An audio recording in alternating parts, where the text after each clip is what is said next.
Good morning, everybody. I hope you're all doing well, and I know I'm not alone in celebrating this beautiful, beautiful day, both with weather and great friends and company reuniting. This is one of our emerging considerations in maternal mental health conferences. I believe this is our 8th. Since we started in early 2012 hosting these events, so we're really glad that you're with us and again are part of this family. If you're here for the first time, welcome. My name is Joy Burkhardt and I'm the founder and director of 2020 Mom. I know that many of us are moms in the room, and I thought I'd start by telling just a brief story. And if you're like me, I know some of you aren't, and I'm jealous of you who are really good about planning in advance. But if you're like me, you don't plan so well in advance. And so last night I was thinking, what am I going to wear tomorrow? And I had my 6-year-old daughter help me pick something out. And it looked pretty good. Like it was on the hanger and a little pearl necklace. And then this morning I put it on and I thought, oh my gosh, I feel like a presidential candidate. I don't think I can wear this. So it was about 10 minutes before I was supposed to leave, I changed. And I have a feeling I'm not the only one that kind of ran into something like that this morning. Please tell me I'm not, right? That one of you may have changed last minute as well. But again, welcome. We're so glad that you're here. I wanted to quickly give a shout out to Kelly Nielsen, who's on the 2020 Mom Board of Directors. Kelly, if you can give us a little wave. Kelly is the chair of this event and has done an amazing job pulling things together for us again this year. Thank you, Kelly. And also a shout out to our partners, Strategies, who are the folks out in the lobby area helping with registration. And they're hosting day 2 tomorrow. So thank you, Strategies. I wanted to first start by welcoming not just the 85 or so of you that will be in the room today, but also those who are joining us via webcast.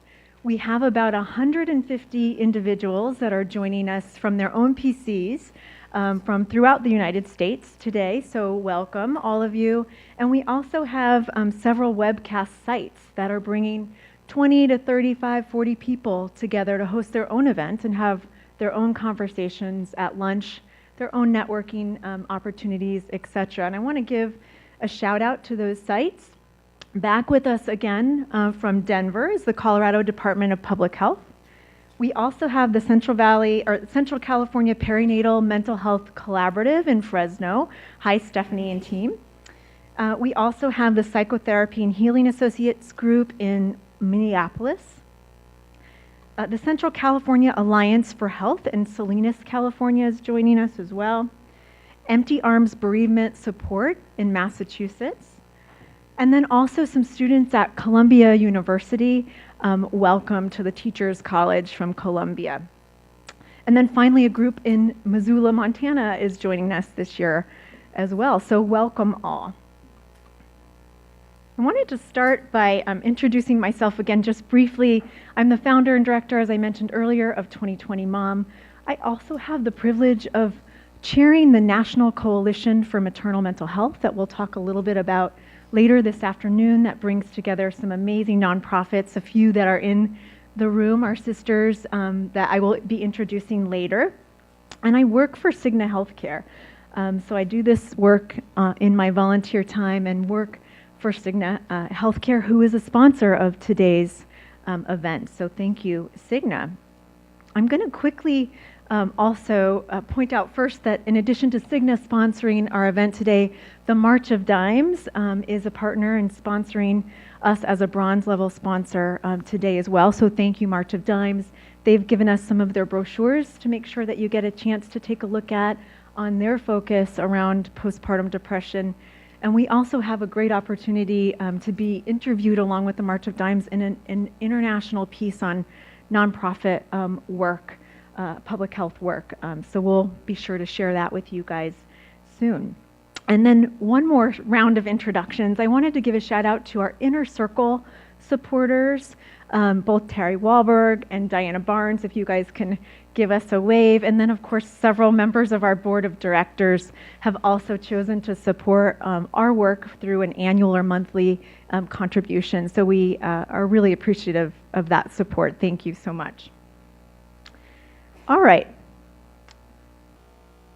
Let me start by giving you a little brief introduction to our work.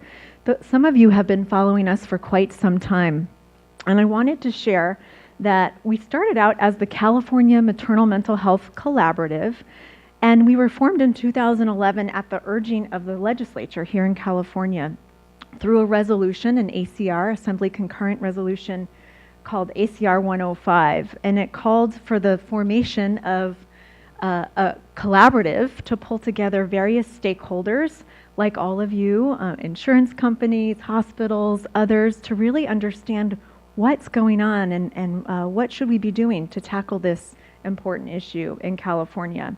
It also declared the month of May Maternal Mental Health Awareness Month here in California, and one of our sister nonprofits, Postpartum Support International, has since declared the month of May Maternal Mental Health Awareness Month internationally as well, so something to keep in mind. And through this work, bringing together and convening people just like you, we were really able to help understand why women aren't being diagnosed and treated with maternal mental health disorders. Not too long after we started that work, we had some aha moments and realized that hospitals, insurers, and others really are in a unique position to do something about this. So here we are today. Our name has changed last year to 2020 Mom, and most new organizations, and probably some of you are with some organizations who've gone through various iterations of mission. What really explains us? And if you look at our website, you'll probably see a couple old mission statements. And just this last week, we actually our board voted on a new mission statement, which we think really does kind of explain what we do.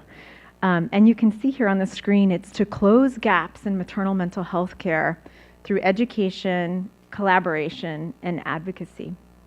All right, so today, we're coming back together to talk about some very important issues in maternal mental health.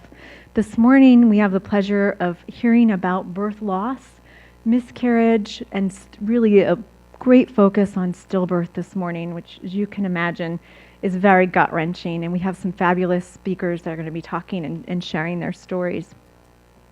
We also, in the afternoon, will get to hear from hospitals that are doing some great work to change the landscape around maternal mental health, and I can't wait for you to hear that panel. If any of you were with us at our very first event in Sacramento in 2012, we had a similar panel present, and it's exciting to see that there are new programs popping up even since 2012, so we'll get to hear from those speakers as well. I wanted to quickly invite a colleague up to the table, or up to the podium. Annette Sion's going to be joining me for just a moment, and we're going to hear about her program called Mother Woman. And Annette will have an opportunity for folks to connect with her for a little bit during one of the lunch breakouts. So if you're interested, please find Annette at lunch. Annette, do you want to come on up? And I mentioned there are several nonprofits that join us in the National Coalition for Maternal Mental Health, and Mother Woman is one of these great organizations. So Annette. Thanks.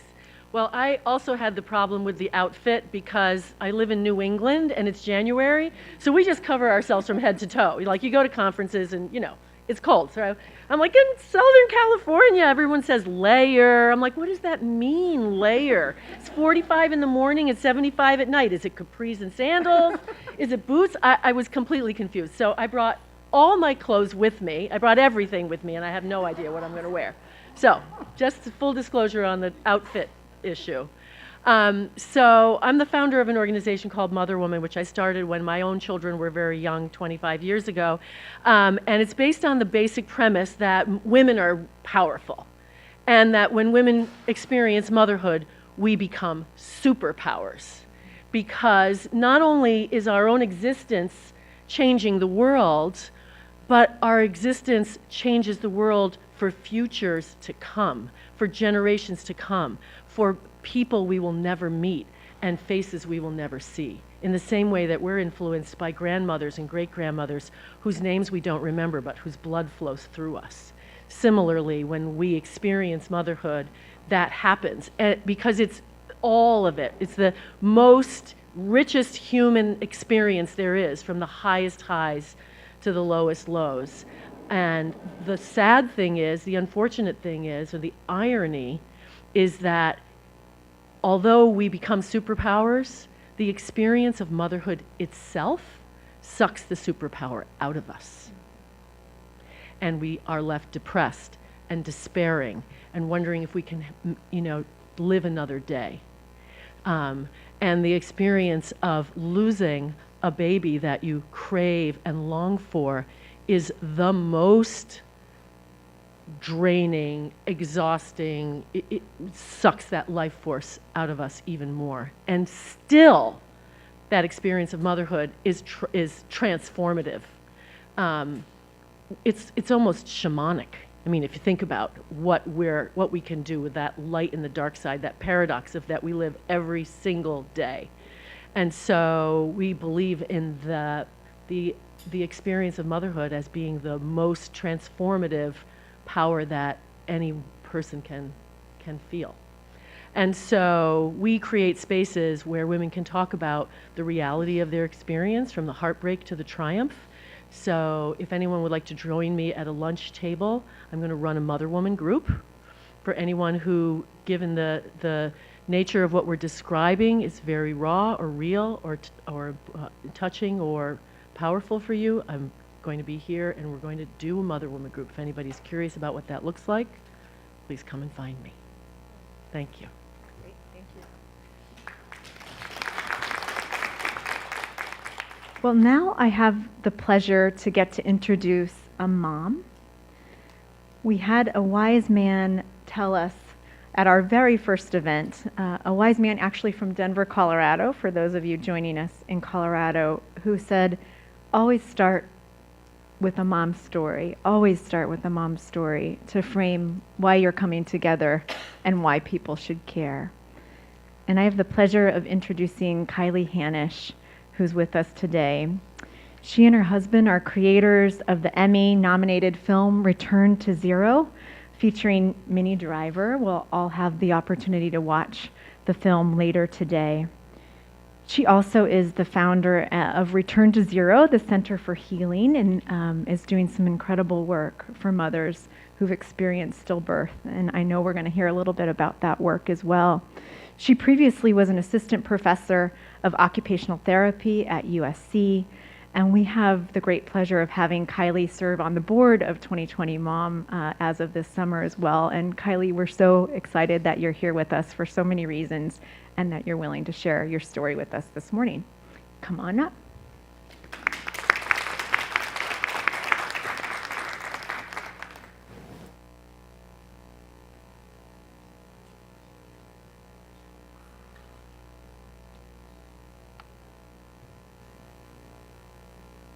Good morning, everyone. I just got a little nervous. I was okay, but the spotlight's on me, so I'll try to not hold it all together. I think going back and sharing your story about the hardest times in your life is just hard because you try not to live in that place because it's so hard. So, yes? That will make you less nervous. What's that? That I should have done. Okay, everyone will get a kick out of this. There's Kiley, and then check out this picture. She's going to go, what did you do? Is that cool or what? Can you see who's on the screen? There's Minnie, and there's her husband, Sean, and there's, why can't I think of her name? Cindy Crawford. Isn't she gorgeous? So does that help or make it worse? Yeah. No, that's good. I thought that was cool, and I wanted to surprise you with that. Does that help? Good. Mwah. So as Joy said, my husband made the film Return to Zero, which you all will have the opportunity to watch later on this afternoon. But my story starts in 2005, or 2004, I guess. I got married, and we became pregnant pretty soon after getting married. And we had a nice pregnancy with no issues. It all went well. We took the baby to American Idol. We went swimming with the dolphins in Hawaii. Like, it was nice, and we were planning to start a family. And I was about 35 weeks pregnant when I went into labor early. And so I went to the doctor, and I just thought, oh, I'm going to have my baby now. But unfortunately, at that point, the doctor said, I can't find a heartbeat. And, at that time, I don't remember a lot of it, but I remember being in such shock that I didn't know even how to respond to her. I remember saying, what am I supposed to do? Just because I needed guidance at that time. I mean, I was in total shock, and I wanted somebody to hold my hand and walk me through what was going to come after, come from there. So I did not get any guidance. I was in labor and was sent home, and then was told to come back to the hospital the next day. So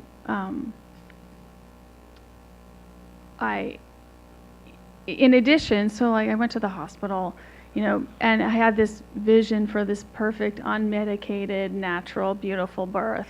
And then I got all of the things I didn't want. I got the Pitocin, I got the epidural. It was not an easy labor. And so I think, in addition to losing my son, which was hard enough in itself, that plan for my birth was also thrown out the window, and there's a lot of trauma associated with that for me. It wasn't what I was expecting, and then you just get bad. It's like bad all the way around. So I, personally, and I've heard this a lot, I left my body during the delivery in order to get through it, because it was so horrible. I mean, I think to know that your child is dead and that you're going to have to deliver the child is probably one of the worst things that you can go through. So I remember just kind of leaving my body, and I didn't really return for a long time. But my son Norbert was delivered that afternoon, and he was named after the dragon, the Norwegian dinosaur or dragon. I can't remember. In Harry Potter, one of the D words. It was his pet name. That wasn't going to be his real name, but that's what we called him. So that was his name. He was delivered. We did get the opportunity to hold him and take photos with him. However, there was no guidance in the hospital as well. Because, there should have been so much more, education about what is your baby going to look like, you might want to hold your baby, you might want to take pictures of your baby, you can bathe your baby and dress your baby, and then no one told me any of this. Instead, the attitude in the room was, your baby's dead, and they equated that to trash, and then they put him in a cardboard box in front of me when they took him out of the room. So, but you're in shock and you can't even say anything, so you're just looking really? I can't believe you're doing that. But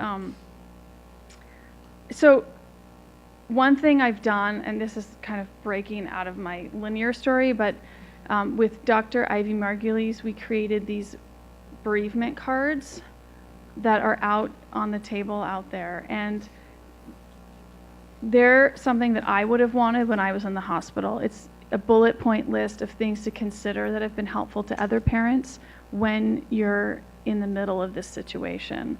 I have them in English and in Spanish, which is, we just got the Spanish ones printed, so for LA, that's been helpful. So that's one way that I've kind of taken control of such a bad situation, and I made it better for other parents. We've distributed over 6,000 of these around the country to different hospitals and doctors. So if you work at a hospital or a doctor's office, or people, take them and give them to them. There's a lot out there, and then you can also order more from me. They're free. So I think one thing that's really important is that time in the hospital where the memory making can occur, and that helps with the grieving process.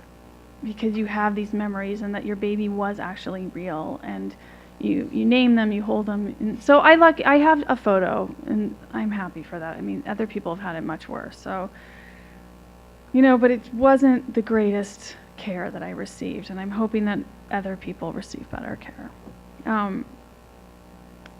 I want to say for about 6 months I was in shock and had PTSD. I don't remember anything from that time, really. I remember a certain period of time, about 6 months later, where a light went on and I said, okay, I'm ready to engage in life again. And I signed up I'm an occupational therapist, so I signed up for a class at the university. I was going to change directions of what I was doing, kind of restarting my life again. And then I started throwing up, and I discovered I was pregnant with my daughter, who's now 9. So I was not ready for that.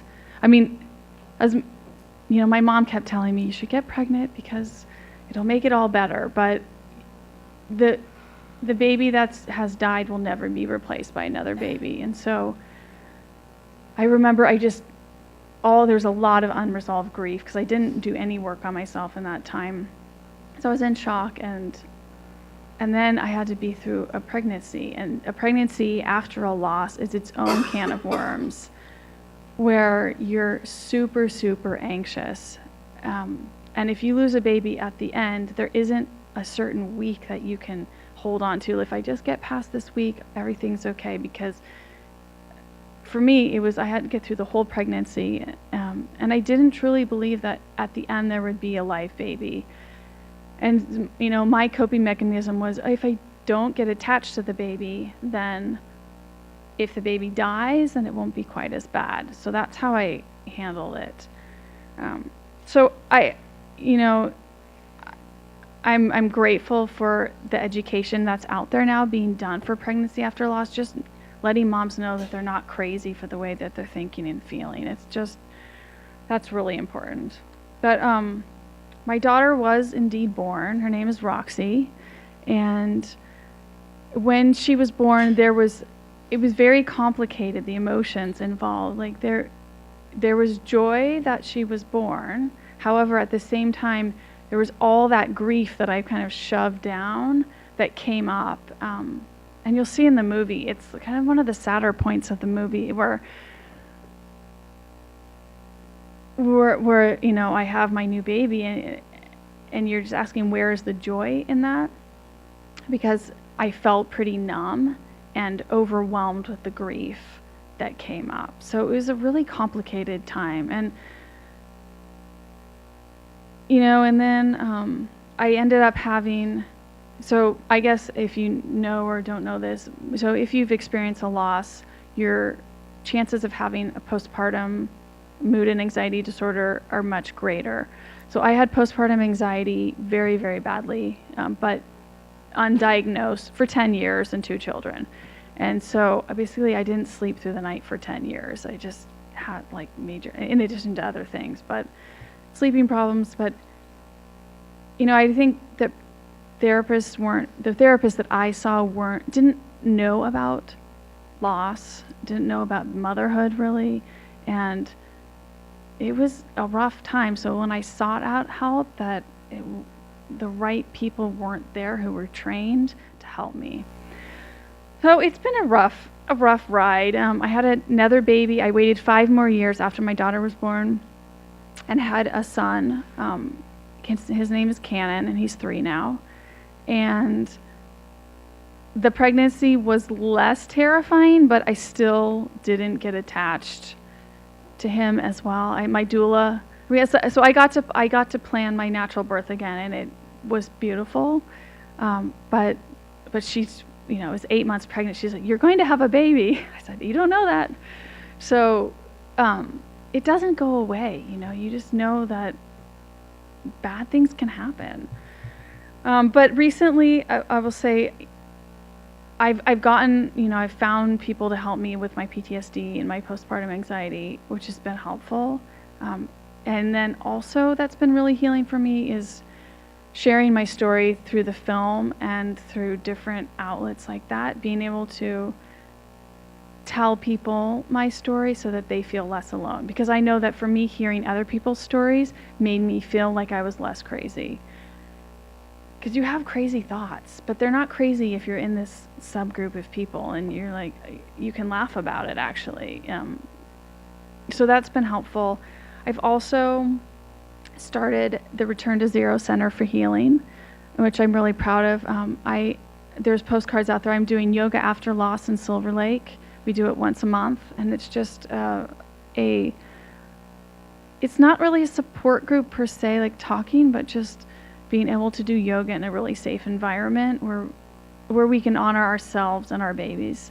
And then I'm also doing healing retreats around the world for moms who have had babies that die. And so I weave in my occupational therapy, and they're very experiential based and holistic, and we do yoga, and we do some group work as well as arts and crafts, and just getting these women together.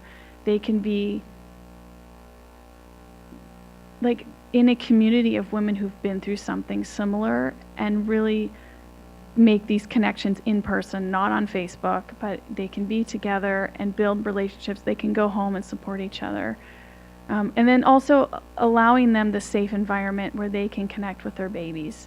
So as strange as that may seem, I think that it's important to make those connections with your baby so that it's not cutting you off from them. And if you can do that, the rest of your life will flow much easier. You can be more authentic in yourself and not feel like you're hiding part of yourself. So I've had quite a long journey, but I'm lucky. I'm blessed with 2 beautiful children now, and I feel blessed also to be called to do this work where I can help other women who have been through this. So thank you very much, and I hope that you all stay and watch the film, and I'll stay around after the film to answer any questions that you might have.